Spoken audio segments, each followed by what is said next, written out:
Salut à tous. Si vous aimez nos musiques, abonnez-vous à notre chaîne pour ne rien manquer. N'oubliez pas de liker et de partager avec vos amis. Votre soutien nous motive énormément et nous encourage à publier encore plus de super morceaux pour vous. Merci et à bientôt pour de nouvelles découvertes musicales.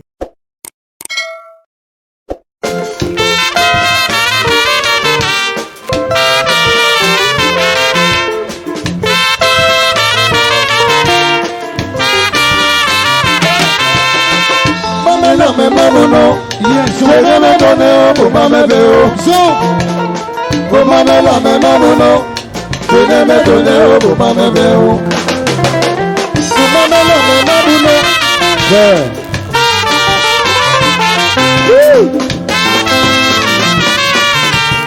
bon papier. Pour ma mébéo, me mamuno, je vais me donner pour ma mébéo. Pour ma mère, mes mamans, je ne me donne pour ma mère. Elle l'a tout mélangé, et Dieu est que m'y a posé. Elle l'a tout mélangé, aïga, amana, y'a un peu bolo, Dieu a dit d'eau. Pour ma mère, mes mamans, je ne me donne pour ma mère. Pour ma mère, mes mamans, je ne me donne pour ma mère. Allez, allez, allez, allez, allez, allez, allez.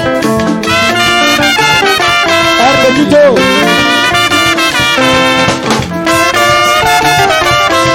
En plus de ça, Devanoji, les ailes. Petit Anissé, Devanoji, les ailes. Makebula Titi. Et ma ouf le souverain. Ouais, Mama Dieu.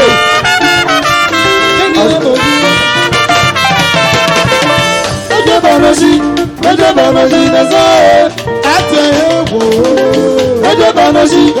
Devanoji, les ailes. Hey, hey. Devant le mec, il y a beaucoup de gens.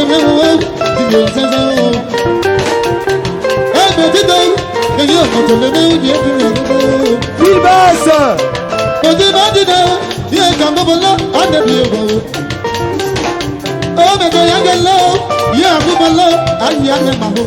Araba DJ.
Mama Bolaye, Mama Boye.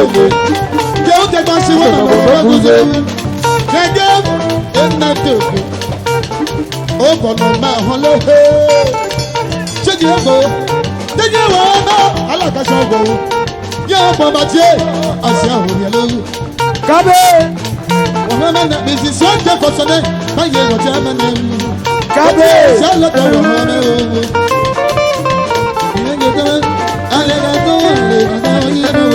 Vive la vie.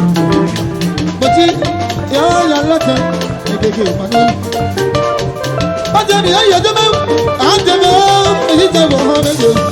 Isabella,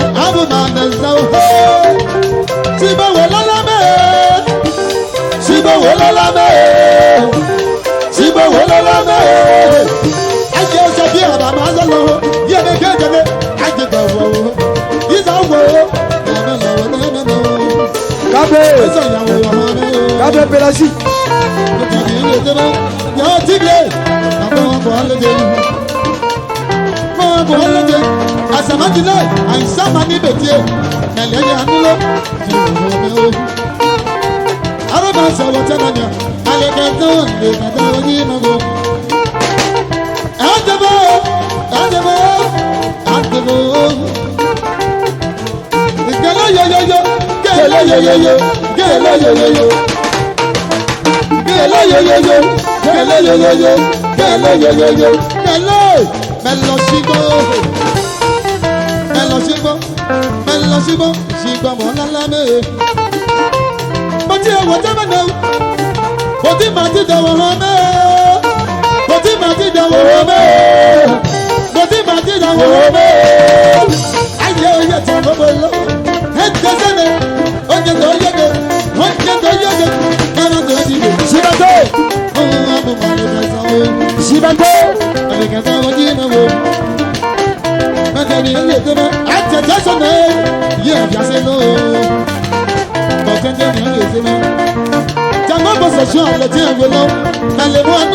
Go, go, go.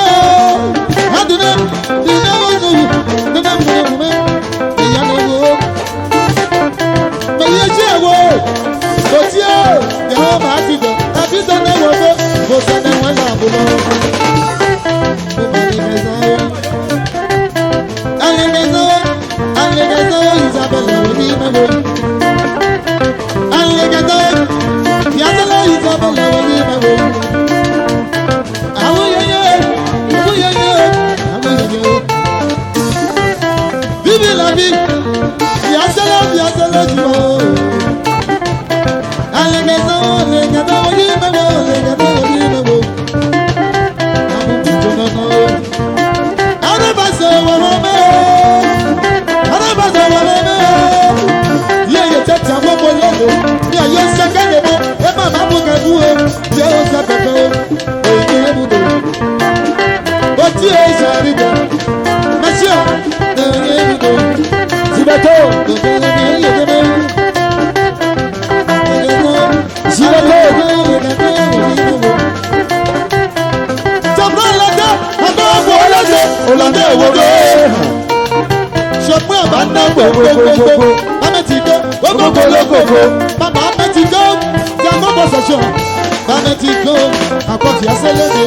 Allez, passe, oh, il s'appelle le poileau.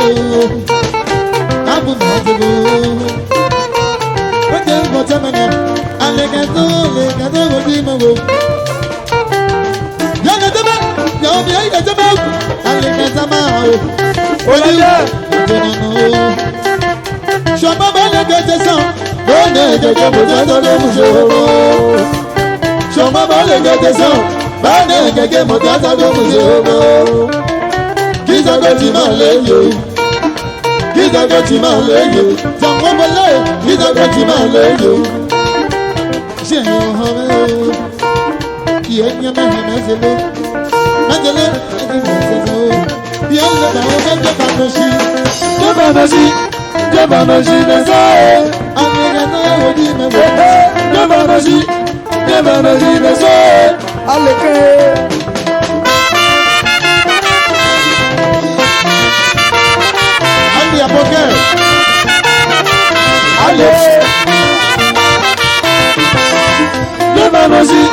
Ampoule trésor, Django Thierry, ta présence est nécessaire.